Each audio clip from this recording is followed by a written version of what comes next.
एक सुंदर सी कन्या अनामिका कॉलेज में अपना ग्रेजुएशन पूरा करती है, तभी उसकी मुलाकात एक लड़के राहुल से होती है। राहुल भी बहुत स्मार्ट और माता पिता का आज्ञाकारी बेटा है। दोनों एक दूसरे को पसंद करने लगते हैं। दोनों का ग्रेजुएशन पूरा होता है। राहुल अपने शहर में जॉब करने लगता है और लड़की भी एक अच्छी जॉब कर रही है।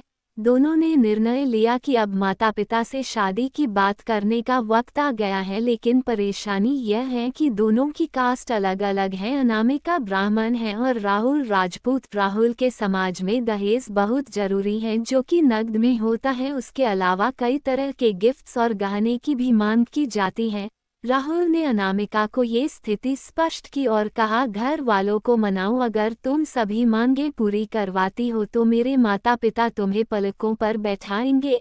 अनामिका ने अपने माता पिता से यह बात कही। अनामिका के माता पिता को ये बात पसंद नहीं थी, पर अनामिका की जिद थी कि अगर मुझे दहेज दोगे तो मेरी इज्जत बढ़ेगी। अनामिका के माता पिता सक्षम भी थे, बिना मांगे भी अनामिका को बहुत कुछ दे सकते थे, पर उन्हें इस तरह दहेज की मांग करने वाले लोग पसंद नहीं आ रहे थे।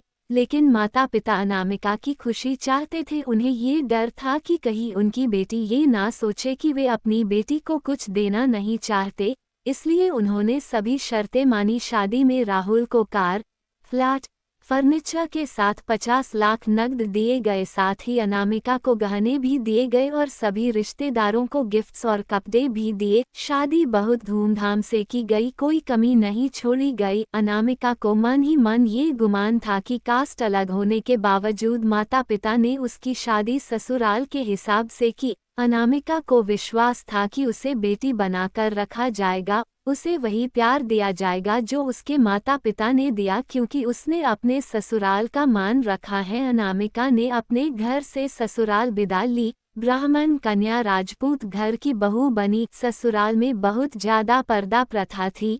बहू को मनचाहा खाने तक की स्वतंत्रता नहीं थी। कितनी भी भूख क्यों ना हो, घर की बहू सबके खाने के बाद ही खाएगी।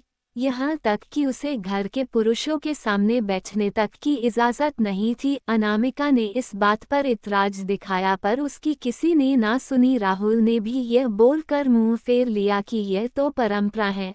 अनामिका को जो गुमान था वो धरा के धरा रह गया। उसे अपने माता पिता की बात याद आई। जब उन्होंने समझाया था तो वह उनसे बहुत लड़ी थी। उसने ससुराल में बात करने का फैसला किया। अनामिका ने अपने सास, ससुर और पति से बात की, लेकिन उन्होंने नहीं सुनी और उसे बहुत बेरहमी से पिटा गया। अनामिका ने कभी ऐसा व्यवहार नहीं देखा था। उसे जिस लाए हुए दहेज पर घमंड था वह चूर चूर हो गया था। अनामिका को माता पिता से बात करने भी शर्म महसूस हो रही थी और इसी कश्मकश में एक दिन अनामिका ने अपने आप को खत्म कर दिया। माता पिता को जब ये पता चला तो उन्हें अपनी गलती का एहसास हुआ कि वक्त रहते समझा होता तो बेटी साथ होती। जो लोग दहेज पर बेटे की शादी करते हैं उनकी सोच हर तरह से छोटी होती है। जो बेटे को नीलाम कर सकते हैं वो किसी और की बेटी को कैसे अपनी बेटी बना सकते थे। दहेज कभी खुशियों की चाबी नहीं बन सकता,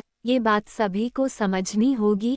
इस दहेज प्रथा की कहानी में आपने पढ़ा होगा कि माता पिता ही नहीं, लड़की की सोच भी दहेज को सपोर्ट कर रही थी। कई बार लड़कियों को दहेज का गुमान हो जाता है, पर जो लोग लोभी होते हैं वो कभी अच्छे नहीं हो सकते। यह बात सबको समझने की जरूरत है। कहानियाँ जीवन में बदल देती हैं। शिक्षाप्रद कहानी को आधार बनाकर अपने बच्चों